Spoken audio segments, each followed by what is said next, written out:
साल 2000 में अलग झारखंड राज्य बनने के बाद बीजेपी ने बाबूलाल मरांडी को झारखंड का पहला मुख्यमंत्री बनने का अवसर दिया।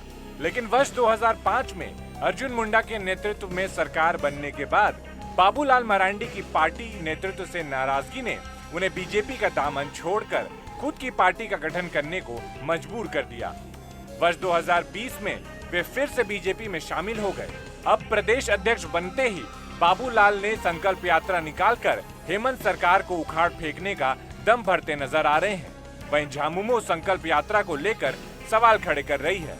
नहीं, उस दावे में कितना दम है आप इस बात से उसका अंदाज़ा लगा सकते हैं कि राज्य में जो सबसे छोटा मैदान होगा उस मैदान का चयन किया गया है और पार्टी के राष्ट्रीय अध्यक्ष जो विश्व की सबसे बड़ी पार्टी कहलाते हैं उनके राष्ट्रीय अध्यक्ष एक छोटे से मैदान में जनसभा को संबोधित करने आ रहे हैं।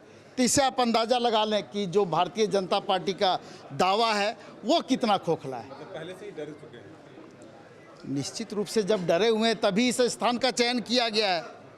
देखिए, हमें यह लगता है कि फ्यूज बल्ब के सहारे घर में रोशनी नहीं किया जाता है। अब अगर भाजपा को फ्यूज बल्ब पर ही भरोसा है तो इसमें मैं क्या कह सकता हूं। अब उनको रहे, लेकिन बाबूलाल जी का जो संकल्प यात्रा निकला, उस संकल्प यात्रा का आगाज और अंजाम दोनों डुमरी की जनता ने देने का काम किया है।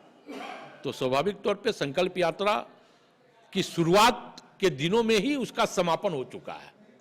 तो अब हमें लगता है कि समापन एक सिर्फ आयुवास है। समापन तो डुमरी की जनता ने संकल्प यात्रा का पहले ही कर चुका था।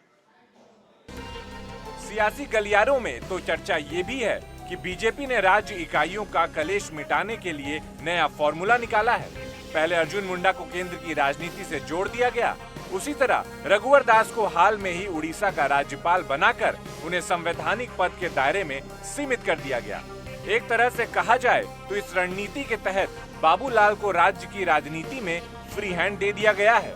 लेकिन बड़ा सवाल ये है कि क्या बाबूलाल मरांडी के सहारे झारखंड में बीजेपी की 2024 में चुनावी वैतरणी पार लग पाएगी। बाबूलाल तो एक प्रतीक है। भारतीय जनता पार्टी का हर कार्यकर्ता नरेंद्र मोदी जी की सिपाही के रूप में काम करता है।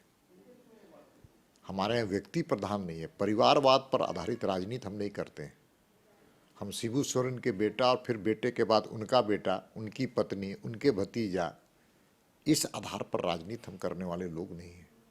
हम लालू यादव के परिवार की तरह राजनीति करने वाले लोग नहीं हैं। कांग्रेस और कांग्रेस के परिवार की तरह राजनीति करने वाले लोग जन के जीतेंगे, 14 का 14 सीट भी जीतेंगे और इनके खाते नहीं खुलेंगे। ये जो घमंडिया गठबंधन है, लुटेरों का गठबंधन है, भ्रष्टाचारियों का गठबंधन है, परिवारवाद का गठबंधन है, ये सारे टाइम फिस हो जाएंगे झारखंड में। और विधानसभा के चुनाव में तो आपको बता देते हैं विधानसभा के चुनाव में भारतीय जनता पार्टी और एनडीए गठबंधन की सरकार बनेगी।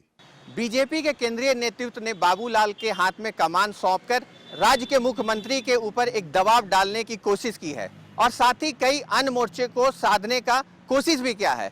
अब देखना होगा कि बाबूलाल के द्वारा जो ये संकल्प यात्रा किया जा रहा है उसका फलाफल 2024 के विधानसभा में क्या निकल के आता है। कैमरा पर्सन प्रशांत मित्रा के साथ संजीव सिन्हा, समाचार प्लस, रांची।